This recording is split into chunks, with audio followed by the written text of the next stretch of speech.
I've been doing.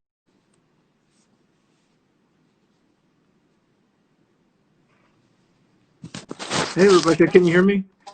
I can hear you. Hello. Hey, looks like there's some sound problems here.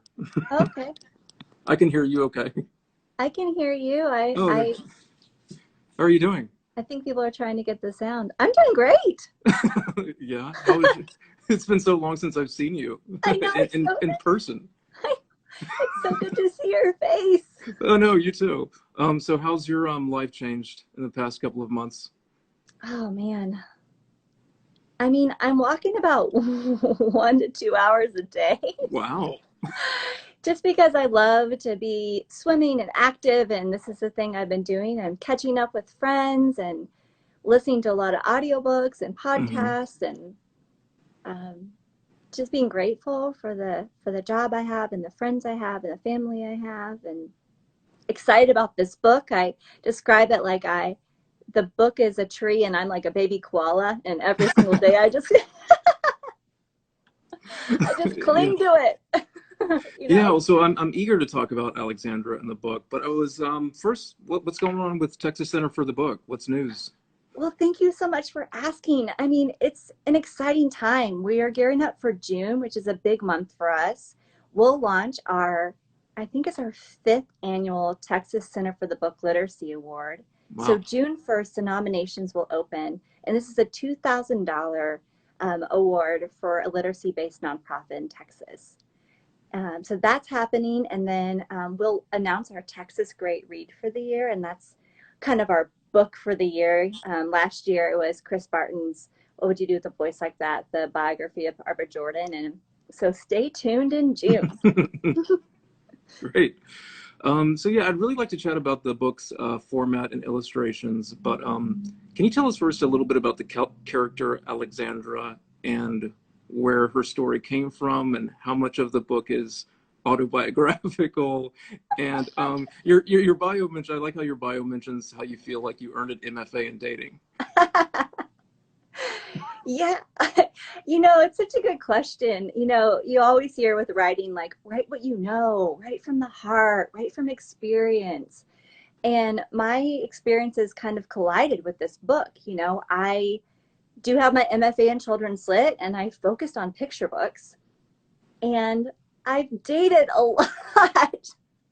And I've met a lot of wonderful people, and then I've also been on some crazy dates. And so, I think it was a hybrid of journaling, but then also really appreciating the short format that a picture book demands, and just seeing, can I combine these two in a way that makes sense and it's maybe humorous and fun? And yeah, I would say a lot of them are based on truth. Some of them are based on some okay dates.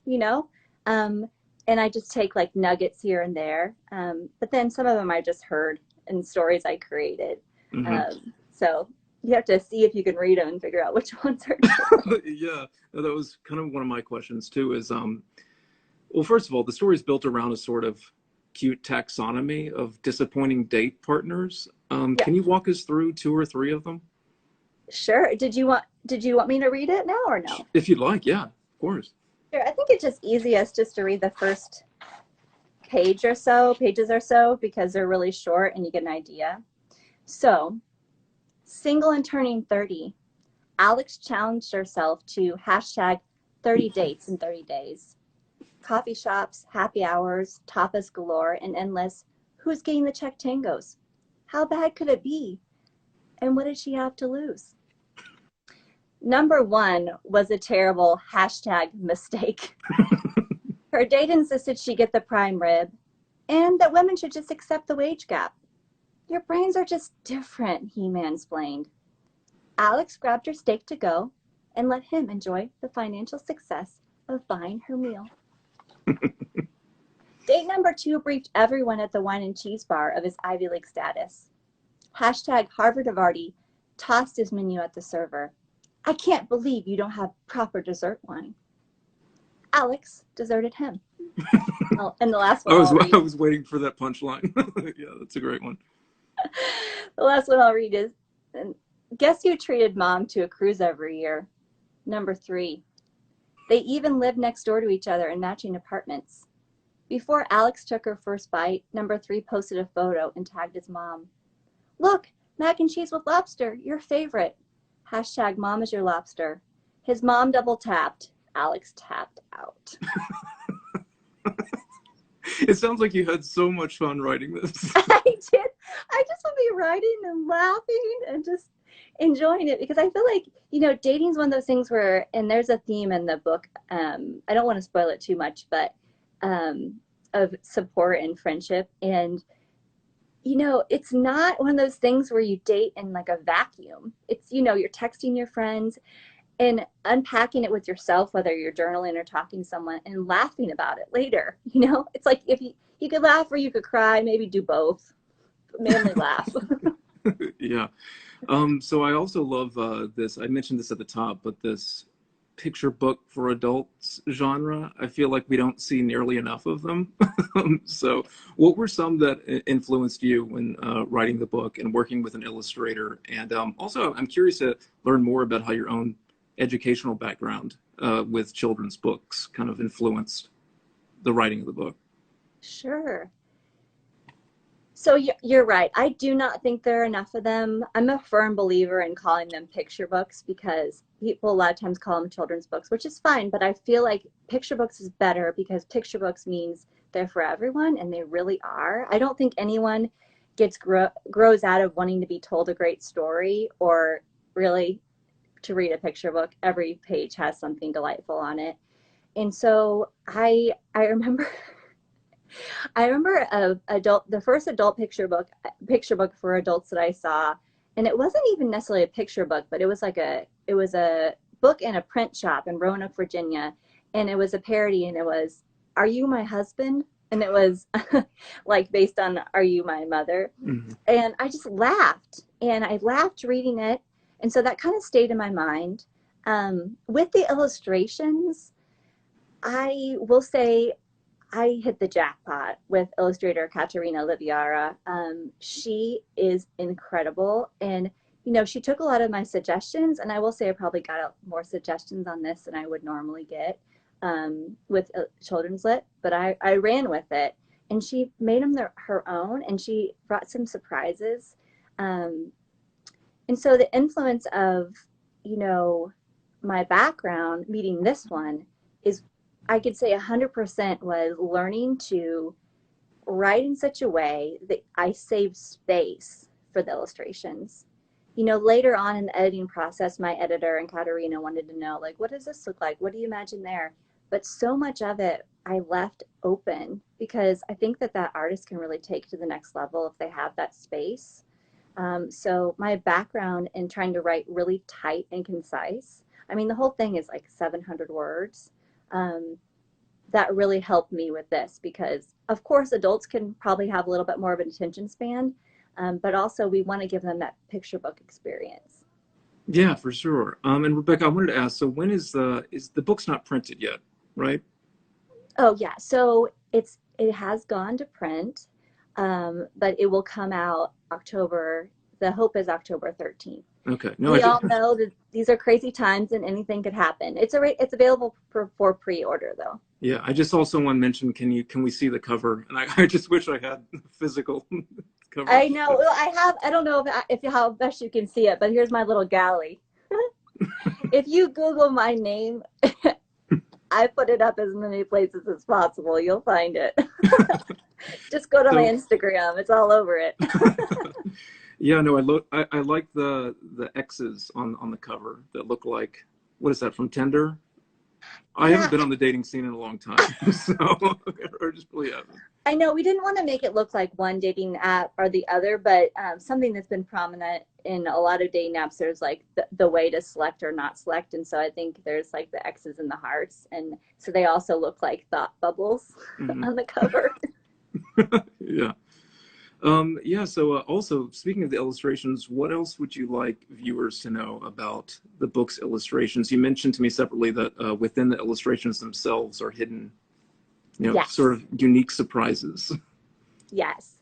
So, I think I want people to read it the first time and not try to look for anything, but But then I want the people that, of course, own the book and enjoy it, to maybe see if they see any, um, yeah, surprises. I don't want to give it away, but there are more than a few surprises. My hint will be, and I won't say it in all book talks, but I'll say it in this one. My hint will be that yes, this is a comedy, and I think you'll laugh at the illustrations, but there is an underlying theme of friendship and empowerment, and I hope you'll see that reflected.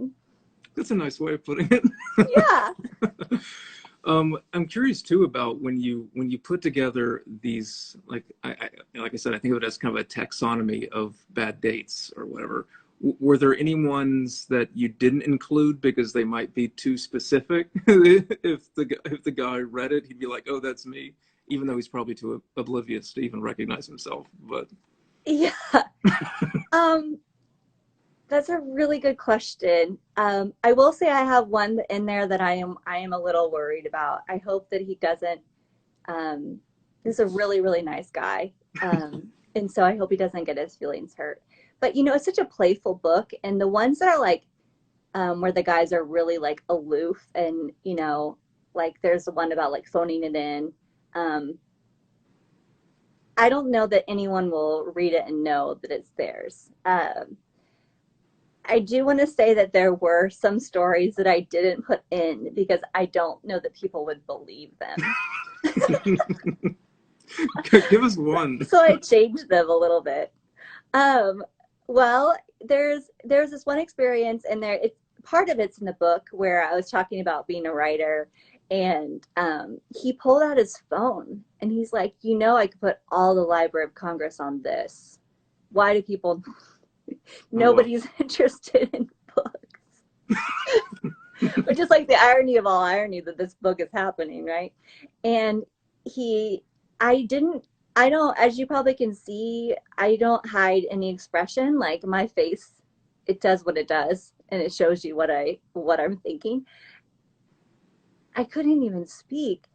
And he he like got up from the table. His chair almost hit the ground. If it may have hit the ground, and he awkwardly looked at me. And he's like, I can just tell I offended you, and he pretty much ran out of the restaurant. Oh God. And I just sat there, and I was like, no one does that to me. So I ran out there, and I was like, let's just talk about this. And he dodged my looks and like sped off in his truck. And I was like, okay. But I didn't know how to put that in there. And I was like, that's not going to go in there. I also heard the news that I sold this book on an interesting bad date. But I don't want to go into that right now. I'm going to say that for another time. Okay. All right. Rebekah's book is Alexandra and the Awful, I love saying this title, The Awful, Awkward, No Fun, Truly Bad Dates, and it's available for pre-order from Book People. Thanks again, Rebekah. But is there anything else that you want readers or potential readers to know about Alexandra?